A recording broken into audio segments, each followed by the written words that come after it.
Hi designer friends. ఇప్పుడు అసలు తెలుగులో టైపింగ్ ఎలా అని కొంతమంది అడుగుతున్నారు. ఓకే. తెలుగులో టైపింగ్ ఎలా అంటే, ఇప్పుడు మనం ఇన్‌డిజైన్ ఓపెన్ చేసిన తర్వాత ఒక file same as page maker లాగా పేజ్ మేకర్ ఎట్లా ఓపెన్ చేస్తాం, లేదా వర్డ్ ఎలా ఓపెన్ చేస్తాం, ఎనీ అదర్ సాఫ్ట్‌వేర్ ఓపెన్ చేసినప్పుడు న్యూ ఫైల్ డాక్యుమెంట్ తీసుకుంటాం.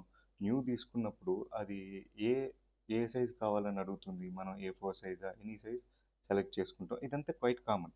ఇక్కడ తెలుగు టైపింగ్ చేసేటప్పుడు నేను ఆల్రెడీ విండోస్‌లో తెలుగు టైపింగ్ ఎనేబుల్ చేసుకొని ఉన్నాను. సో, అది ఎనేబుల్ చేసుకున్న తర్వాత ఇక్కడ మనం ఇంగ్లీష్‌లోనే టైప్ చేస్తున్నాం. సేమ్ అట్లాగే తెలుగులోకి మారాలంటే Windows plus space shortcut on చేసుకుంటే తెలుగులోకి కన్వర్ట్ అవుతుంది. ఇక్కడ నేను తెలుగులో టైప్ చేస్తే చూసారా ఇక్కడ సజెషన్ వచ్చింది.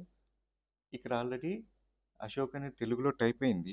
బట్ ఇక్కడ ప్రాబ్లమ్ ఏమిటంటే ఆ యూనికోడ్ ఫాంట్ లేదు మన దగ్గర. ఆ యూనికోడ్ ఫాంట్ ఆల్రెడీ మన గూగుల్ ఫాంట్స్‌లో దొరుకుతున్న యూనికోడ్ ఫాంట్స్ అది ఎనేబుల్ చేసుకోండి. చాలామందికి ఈ ప్రాబ్లమ్ ఇంతవరకు తెలిసిన వాళ్ళకి ఇక్కడ ఒక ప్రాబ్లమ్ వచ్చి ఆగుంటారు. ఈ ప్రాబ్లమ్‌ని ఎలా రిజాల్వ్ చేసుకోవాలంటే జస్ట్ ఇక్కడికి ఏ సెట్టింగ్స్ మార్చుకోకలా జస్ట్ పారాగ్రాఫ్ సెట్టింగ్స్ ఓపెన్ చేయండి. పారాగ్రాఫ్ సెట్టింగ్ ఓపెన్ చేసిన తర్వాత Adobe ORL ready single line composer just ఇది క్లిక్ చేయండి చాలు. జస్ట్ చేంజ్ అయిపోయింది అంతే. ఇంక నుంచి మనం ఏం టైప్ చేసినా కూడా జస్ట్ తెలుగు ఎనేబుల్ చేసుకోండి, టైప్ చేయండి, ఎంటర్ చేయండి. జస్ట్ అంతే. నెక్స్ట్ ఇంకా మనం కావాలంటే ఇక్కడ ఏదైనా కూడా మనం ఇదిగోండి చాట్ జీపీటీ అవ్వచ్చు, ఏదైనా గ్రీటింగ్ చూసి ఉండొచ్చు. ఇదిగోండి ఈ డిజైన్ నాకు నచ్చింది అనుకుందాం. జస్ట్ క్లిక్ చేయండి,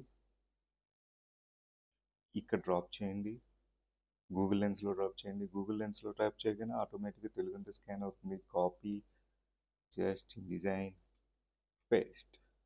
జస్ట్ చాలా చాలా సింపుల్ అనమాట. ఓకే. ఇలాంటి టిప్స్ ఇంకా మరిన్ని మన ఛానల్లో వస్తూనే ఉంటాయి. Please subscribe and me valuable suggestions drop చేయండి.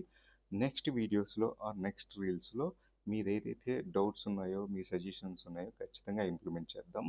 ఆ డౌట్స్ని క్లియర్ చేద్దాం. Thank you so much.